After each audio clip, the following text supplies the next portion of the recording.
নমস্কার, আমি কৌস্তব বাগ। আজকে তোমাদের ক্লাস 8-এর পিটুইটারি গ্রন্থি নিয়ে আলোচনা করব। অন্তঃক্ষরা গ্রন্থি ও বয়ঃসন্ধি যে চ্যাপ্টারটা আছে সেটা আমি পড়াচ্ছি। সেখানে পার্ট 1 পার্ট 2 দুটো ভিডিও আমি অলরেডি আপলোড করে দিয়েছি। যারা দেখোনি সেই পার্ট দুটো দেখে তারপর এটা দেখতে আসবে। প্রথমেই এটা দেখতে শুরু করো না, বুঝতে পারবে না, স্যারের বদনাম, সেটা করে লাভ নেই। তা সেই জায়গাটা কমপ্লিট করার পর এখানে এসো, যাদের দেখা হয়ে গেছে তারা এটা দেখতে শুরু করো। অনেকেই মেসেজ করেছো যে স্যার নেক্সট পার্ট কবে, নেক্সট পার্ট কবে, নেক্সট পার্ট নিয়ে চলে এলাম। পিটুইটারি গ্রন্থি। তাই পিটুইটারি গ্রন্থি আমাদের মস্তিষ্কের একটা সেলাটার্সিকা বলে একটা প্রকোষ্ঠ থাকে, যেটা হাড় দিয়ে গঠিত। সেই প্রকোষ্ঠের মধ্যে অবস্থান করে এই পিটুইটারি গ্রন্থি। তাহলে পিটুইটারি গ্রন্থির অবস্থান কোথায়? এর অবস্থান কোথায়? এর অবস্থান হচ্ছে মাথা। মাথা মাথার কোথায়? মাথার কোথায়? মাথার সেলাটার্সিকা প্রকোষ্ঠে।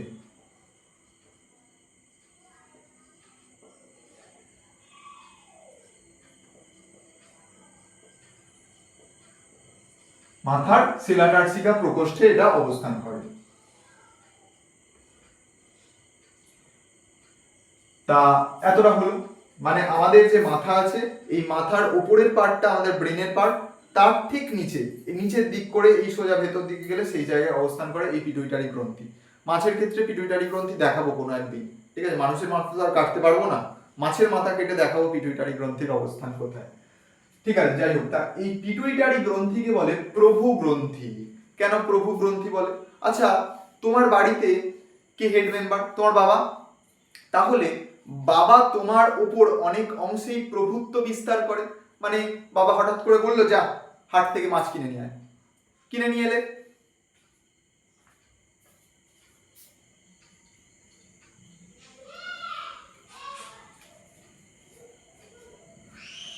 বাবা হঠাৎ করে বাজার থেকে বললো মাছ কিনে নিয়ে আয়, কিনে নিয়ে এলে। এবার তাহলে এই যে বাবার কথা শুনে তুমি কাজ করছো, বা বাবার কোনো একটা সিগনালে তুমি কাজ করছো, তা এই রকম ভাবে অন্য গ্রন্থিগুলো, আমাদের মানব দেহে তো অনেক রকম গ্রন্থি আছে, অন্য গ্রন্থিগুলো এরকম পিটুইটারির নির্দেশে চলাফেরা করে। কিন্তু কোনো কোনো সময় তোমরা অবাধ্য হও। তেমন পিটুইটারিকেও কোনো কোনো সময় বাচ্চাদের কথা শুনতে হয়, মানে অন্য গ্রন্থিরাও কোনো কোনো সময় নেগেটিভ সিগন্যাল দেয় যে বাবা এটা করতে পারছি না, এটা ভালো লাগছে না, আমার এখন পড়া আছে, নানান অজুহাত। যাই হোক, তা পিটুইটারি গ্রন্থিকে বলে প্রভু গ্রন্থি, আর এর অবস্থান মাথার সেলাটার্সিকা প্রকোষ্ঠে। ঠিক আছে? এই পিটুইটারি গ্রন্থি বাপেরও যেমন বাপ থাকে, বাবারও যেমন বাবা থাকে, দাদু থাকে তোমার, ঠিক তেমনি এই পিটুইটারি গ্রন্থিকে নিয়ন্ত্রণ করে আরো এক গ্রন্থি, যার নাম হচ্ছে হাইপোথ্যালামাস। কি বললাম? হাইপোথ্যালামাস। ভালো করে লিখবে, বইয়ে কিন্তু সব তথ্য নেই। আমি যতটা পড়াবো ততটাই পড়তে হবে, বইয়ে কিন্তু সব তথ্য নেই, বারবার বলে দিচ্ছি। সুতরাং বই তোমরা পড়বে, আগে আমারটা শুনে নাও, তারপর বইটা পড়বে। আর আমি যতটা পড়াবো, ক্লাস 10টা অন্তত সহজ হয়ে যাবে। অনেকাংশে আর 10-এর বই না পড়লেও চলবে, আমি সেটা কভার করেই পড়াবো, মাধ্যমিকের জন্য হয়ে যাবে একদম। ঠিক আছে? তা দেখো, তা হাইপোথ্যালামাস হচ্ছে আর একটা গ্রন্থি, যে এটা মাথায় থাকে। এ কি করে না, পিটুইটারির ক্ষরণকে নিয়ন্ত্রণ করে। গ্রন্থি মানে কি? গ্রন্থি মানে হচ্ছে কোষের গুচ্ছ বা কোষপুঞ্জ, যারা কি করে, যারা কোনো একটা রস নিঃসৃত করে, তাকেই বলে গ্রন্থি। গ্রন্থি হচ্ছে কোষের গুচ্ছ বা কলা, যেখান থেকে কিছু রস সিক্রেট হয়, তাকেই বলে গ্রন্থি। তা এই পিটুইটারি সেরকম একটা গ্রন্থি, যেটা মাথায় থাকে, যাকে বলে প্রভু গ্রন্থি। এর অবস্থান মাথার সেলাটার্সিকা প্রকোষ্ঠে, এটা হাড়ের প্রকোষ্ঠ, হাড় দিয়ে গঠিত প্রকোষ্ঠ। তা এই হাইপোথ্যালামাস আরো একটি গ্রন্থি, যে গ্রন্থি কি করে, পিটুইটারির ক্ষরণ নিয়ন্ত্রণ করে। বোঝা গেছে? এবার এই পিটুইটারি গ্রন্থি এই রকম ধরনের দেখতে হয়, এরকম লোবিউলার, এরকম একটা লোব থাকে, আর এই আর একটা লোব থাকে, এইরকম দুটো লোব থাকে। সামনের অংশটাকে বলে অগ্র প্রকোষ্ঠ। কি বলে? অগ্র প্রকোষ্ঠ। অগ্র প্রকোষ্ঠ। এই অগ্র প্রকোষ্ঠ থেকে 6টা হরমোন ক্ষরণ হয়। অগ্র প্রকোষ্ঠ থেকে 6টা হরমোন ক্ষরণ হয়। কি কি? এক নাম্বার হচ্ছে গ্রোথ হরমোন, এইখানে লিখছি 6টা হরমোন ক্ষরণ হয়। এক নাম্বার হচ্ছে গ্রোথ হরমোন বা বৃদ্ধি হরমোন, বা এর আরেকটা নাম হচ্ছে somatotropic hormone. Somatotropic hormone.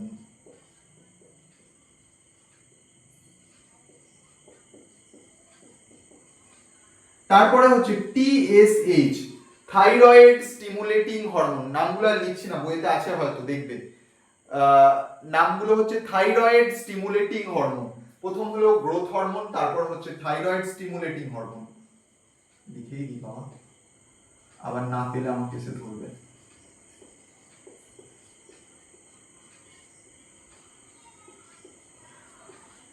Thyroid stimulating hormone হয়েছে। তাহলে প্রথমে হলো এখান থেকে 6টা হরমোন ক্ষরণ হয়, প্রথমেই বলেছি। এক নাম্বার হচ্ছে গ্রোথ হরমোন, 2 নাম্বার হচ্ছে থাইরয়েড স্টিমুলেটিং হরমোন, 3 নাম্বার হচ্ছে অ্যাডিনোকর্টিকোট্রপিক হরমোন। কোথা থেকে ক্ষরণ হয় বলছি, কি কাজ করে সব বলবো। এটা হচ্ছে অ্যাডিনোকর্টিকোট্রপিক হরমোন।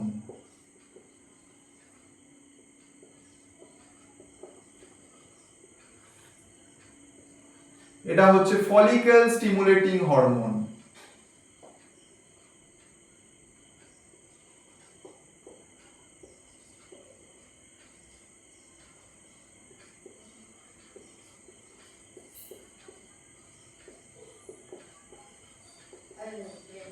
তারপরে হচ্ছে LH মানে হচ্ছে লিউটিনাইজিং হরমোন।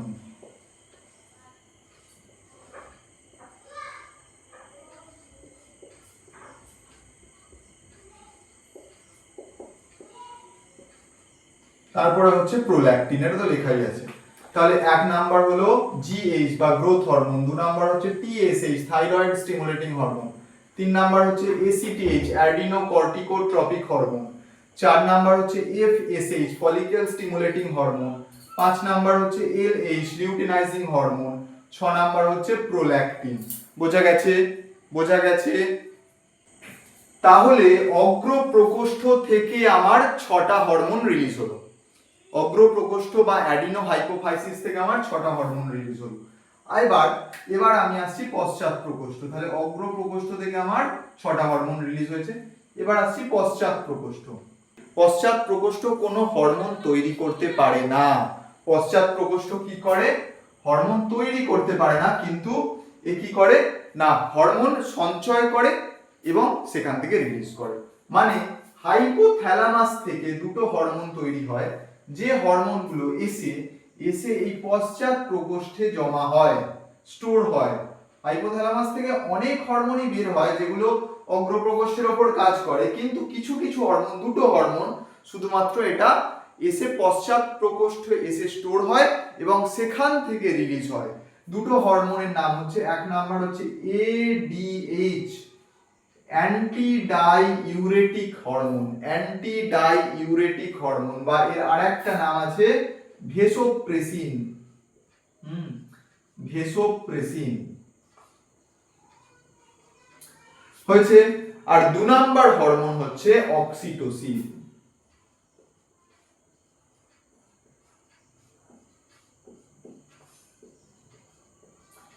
এই দুটো হরমোন পশ্চাৎ পিটুইটারি গ্রন্থি থেকে ক্ষরিত হয়। পশ্চাৎ পিটুইটারি গ্রন্থি বা নিউরো হাইপোফাইসিস থেকে ক্ষরিত হয় এই দুটো হরমোন। এক নাম্বার হচ্ছে ADH আর 2 নাম্বার হচ্ছে অক্সিটোসিন। হলো, তাহলে কি বললাম আরেকবার কুইক রিভিশন করি। হাইপোথ্যালামাস হচ্ছে প্রভু গ্রন্থি, মাস্টার অফ মাস্টার গ্ল্যান্ড।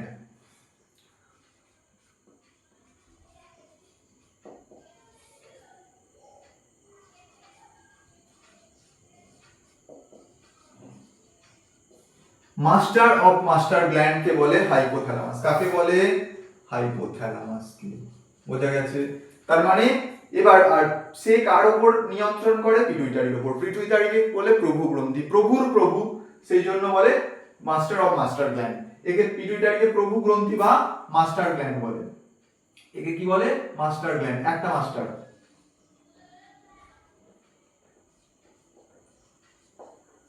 পিটুইটারিকে বলে মাস্টার গ্ল্যান্ড বা প্রভু গ্রন্থি, কারণ এ সমস্ত গ্রন্থির ওপর কর্তৃত্ব ফলায়, সেই জন্য একে বলে প্রভু গ্রন্থি।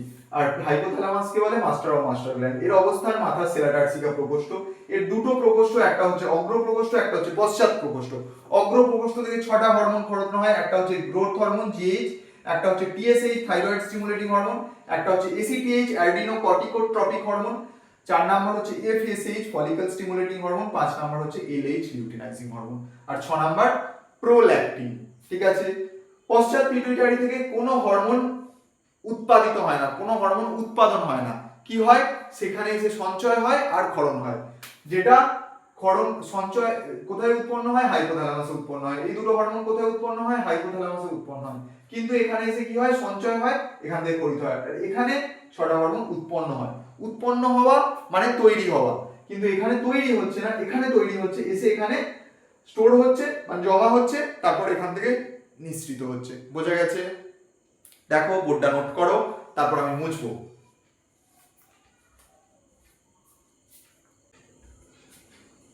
মুছি, এবার মুছি।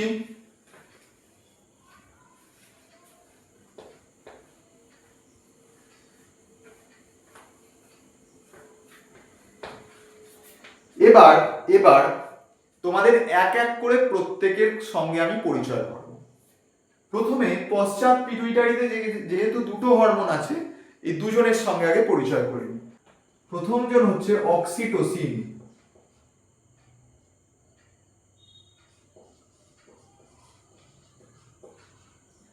অক্সিটোসিন হরমোন কাজ করে স্মুথ মাসেলের ওপর, মসৃণ পেশির ওপর। মসৃণ পেশি আবার কি ধরনের পেশি?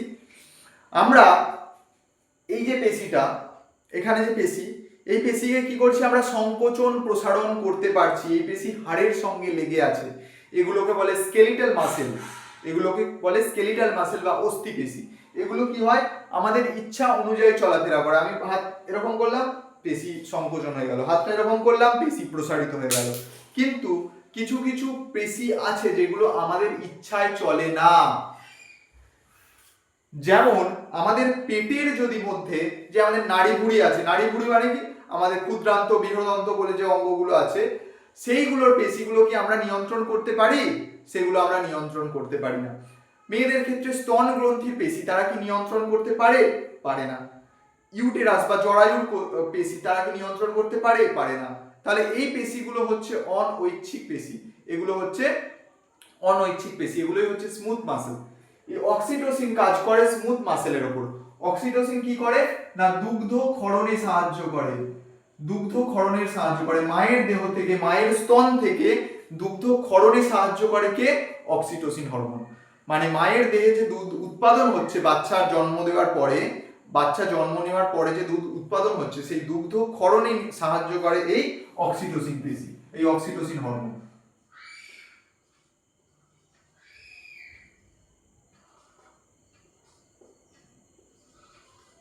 দুগ্ধ ক্ষরণে সাহায্য করে। এর সঙ্গে সঙ্গে আরেকটা জিনিসের নামও এর সঙ্গেই লিখে দিই, যেটা প্রোল্যাকটিন লিখেছিলাম আমি, অগ্র পিটুইটারি থেকে বের হয়। তা এই সেই প্রোল্যাকটিনের কথা লিখি, বাংলায় লিখি।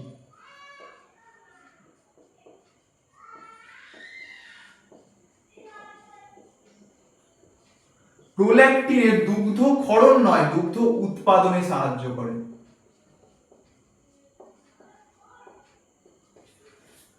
মানে অক্সিটোসিন কি করলো? দুগ্ধ ক্ষরণে সাহায্য করে, মানে দুধ উৎপাদন হয় এই প্রোল্যাকটিনের জন্য, মায়ের দেহে দুধ উৎপাদন হয় প্রোল্যাকটিনের জন্য, আর দুগ্ধটা ক্ষরণ হয় ব্রেস্ট থেকে বা স্তন থেকে, দুগ্ধটা বাইরে নির্গত হয়, সেটা কিসের জন্য? এই অক্সিটোসিনের জন্য। ঠিক আছে।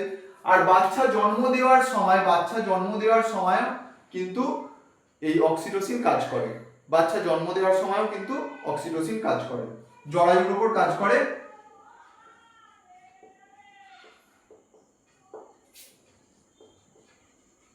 জরায়ুর উপর কাজ করে। জরায়ু মানে কি? জরায়ু মানে হচ্ছে ফিমেল বডিতে একটা স্ট্রাকচার থাকে, যার মধ্যে সন্তানটা বেড়ে ওঠে। তাহলে সেটা যদি ধরো একটা বেলুনের মধ্যে তুমি জল ভরা আছে, এবার জলটাকে তুমি বের করতে চাইছো, তাহলে বেলুনের বাইরের গাত্রে একটা চাপ দিতে হবে, প্রেসার ক্রিয়েট করতে হবে। সেরকমই জরায়ুর মধ্যে যখন সন্তানটা থাকে, সন্তানটাকে একটা প্রেসার ক্রিয়েট করতে হয়, যে প্রেসারের ফলে সন্তানটা বেরিয়ে আসে, ঠিক যেমন বেলুনের মধ্যে দিয়ে জল বেরিয়ে আসবে মুখ দিয়ে। তা সেই যে এক্সটার্নাল প্রেসারটা প্রয়োগ করে এই অক্সিটোসিন হরমোন। অক্সিটোসিন একটা হরমোন, বোঝো তাহলে একটা হরমোন দেহের ওপর একটা অঙ্গের ওপর প্রেসার ক্রিয়েট করছে, যে প্রেসারের ফলে বাচ্চার জন্ম হচ্ছে। এবং একটা মায়ের দেহে যখন একটা সন্তান জন্ম নেয় মায়ের দেহ থেকে, তখন বলছে অনেকগুলো হাড় ভাঙার যেমন সমান যন্ত্রণা সেরকম যন্ত্রণা হয়, কিন্তু অক্সিটোসিন হরমোন কাজ করে বলে সেই যন্ত্রণাটা সে অনুভব করতে পারে না, বা যন্ত্রণাটা অতটা পীড়াদায়ক হয় না অক্সিটোসিনের উপস্থিতির জন্য। তাহলে এতটা হলো। এবার আরেকটা হরমোনের নাম লিখেছিলাম ADH. ADH anti die ইউরেটিক hormone. ADH কি করে না, এডিএইচ আমাদের বৃক্ক শুনেছো, যে রক্তকে পরিশ্রুত করে, ছাঁকনি করে, সেই বৃক্কের মধ্যে আবার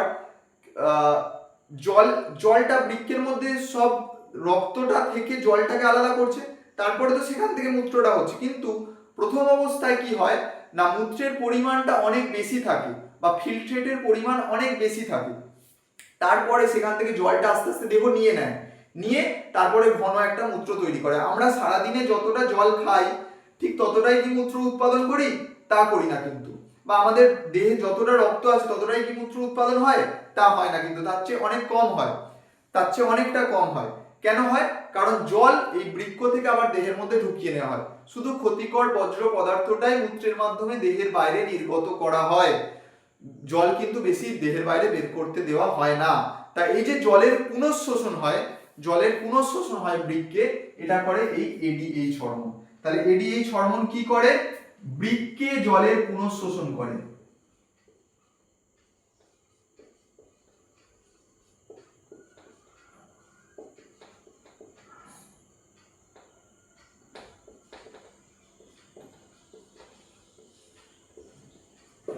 বোঝা গেল?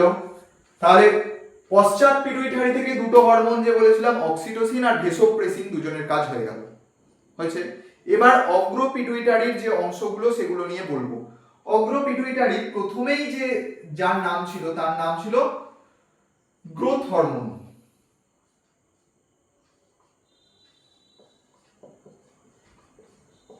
তাই এই গ্রোথ হরমোন, তোমাদের জন্য পাখাও চালাতে পারছি না, এত গরমে ঘেমে চান করে যাচ্ছি, ঠিক আছে? পড়াশোনাটা অন্তত কর, মাস্টার এতটা কষ্ট করছে, স্কুল যাচ্ছে না, এখানে পড়াচ্ছে, ইউটিউবে করে দিচ্ছে, অন্তত পড়াশোনাটা কর, ঠিক আছে?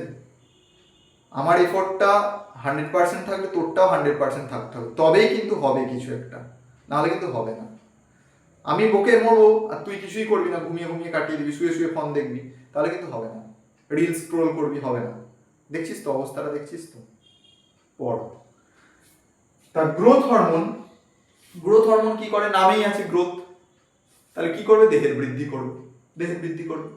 তাহলে গ্রোথ হরমোন কি করে না, দেহের বৃদ্ধিতে সাহায্য করে।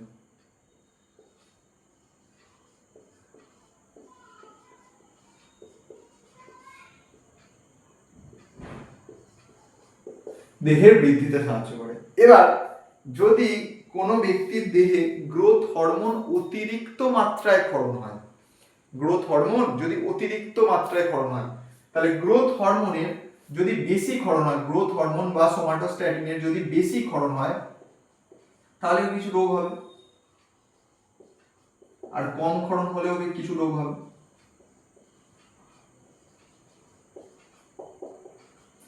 যদি বাচ্চা বয়সে গ্রোথ হরমোনের বেশি ক্ষরণ হয়, তাহলে জাইগেন্টিজম দেখা যাবে, দৈত্যাকার দেহ দেখা যাবে। মানুষটা কি হবে? জাইগেন্টিজম রোগে আক্রান্ত হবে বা দৈত্যাকার দেহ হবে, দেহ লম্বা চওড়া একদম বিরাট হয়ে যাবে, মাথা একদম সেই আম্বুজা সিমেন্টের অ্যাড দেয় দেখেছিস, সেরকম হয়ে যাবে, বুঝেছিস? গ্রোথ হরমোনের যদি বেশি ক্ষরণ হয়, গ্রোথ হরমোনের বেশি ক্ষরণ হলে কি হবে? তাহলে অতি কায়ত্ব দেখা যাবে, ভাষাটা মনে পড়েছে রে, অতি কায়ত্ব, বাংলাটা মনে পড়েছে। অতি কায়ত্ব বা ইংরেজিতে বলে জাইগেন্টিজম বা দৈত্যাকার দেহ হবে।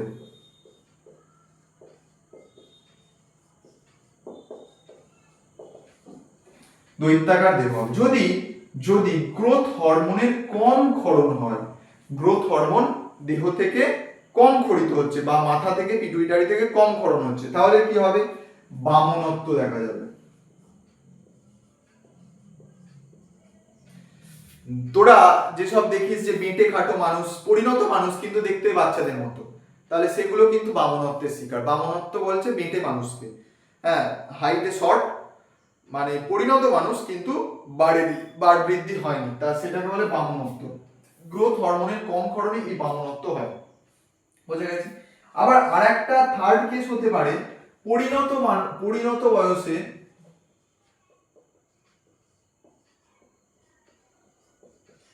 যদি বেশি ক্ষরণ হয়, পরিণত বয়সে যদি গ্রোথ হরমোনের বেশি ক্ষরণ হয়, তখন একটা রোগ হয়, তাকে বলে অ্যাক্রোমেগালি।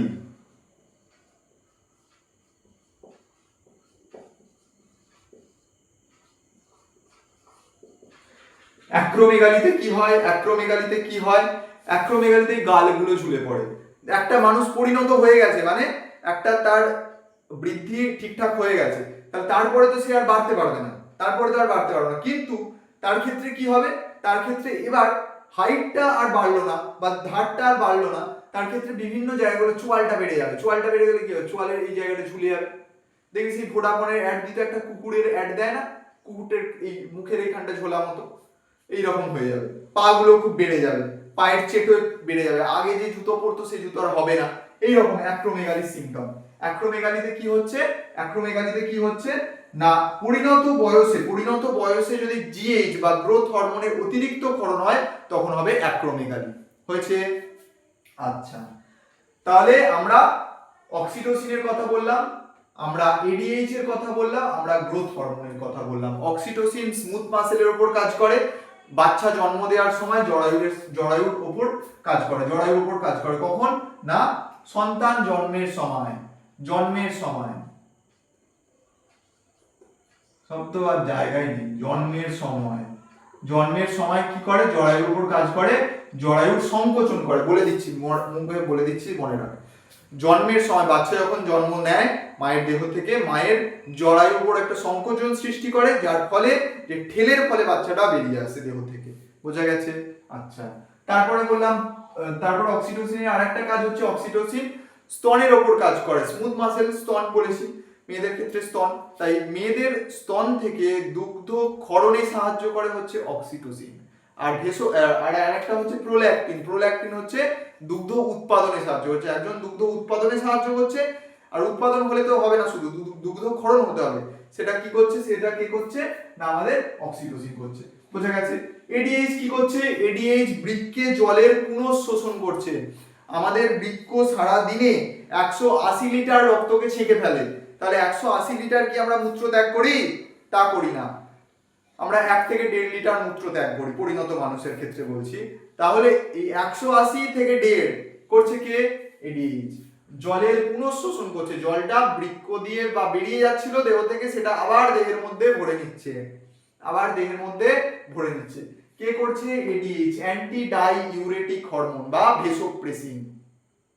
তারপরে আসছি গ্রোথ হরমোন বা সোমাটোট্রপিক হরমোন কি করে? না দেহের বৃদ্ধিতে সাহায্য করে, মানব দেহের বৃদ্ধিতে সাহায্য করে, যেটা পিটুইটারি অগ্র প্রকোষ্ঠ থেকে ক্ষরিত হয়। এ কি করে? বেশি ক্ষরণ হলে অতিকায়ত্ত বা দৈত্যাকার দেহ দেখা যাবে, কম ক্ষরণ হলে বামনত্ব দেখা যাবে, বেঁটে লোক দেখা যাবে। পরিণত বয়সে যদি বেশি ক্ষরণ হয়, অ্যাক্রোমেগালি দেখা যাবে, গাল ঝুলে যাবে, পা বেড়ে যাবে। বোঝা গেছে? মুছি এবার লিখে নিন, ন্যাংরা কোথায় গেল। বাকি হরমোনের কাজগুলো আজকে আর বলবো না, পরের পাঠে বলছি, ঠিক আছে? আজকে এই পর্যন্ত থাক।